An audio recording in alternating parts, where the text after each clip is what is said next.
Selamat datang di layanan informasi Rumah Sakit Umum Daerah Kota Malang. Pada kesempatan kali ini kita akan menjelaskan tentang etika batuk yang baik dan benar.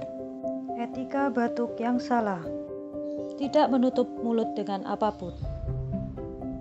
Menutup mulut dengan telapak tangan. Etika batuk yang benar. Saat menggunakan masker, pastikan masker merekat dengan baik pada wajah, kemudian batukkan pada lengan atas bagian dalam. Jika tidak menggunakan masker, tutup mulut dengan tisu, kemudian buang tisu pada tempat sampah, dan jangan lupa segera cuci tangan dengan sabun dan air mengalir atau hand sanitizer.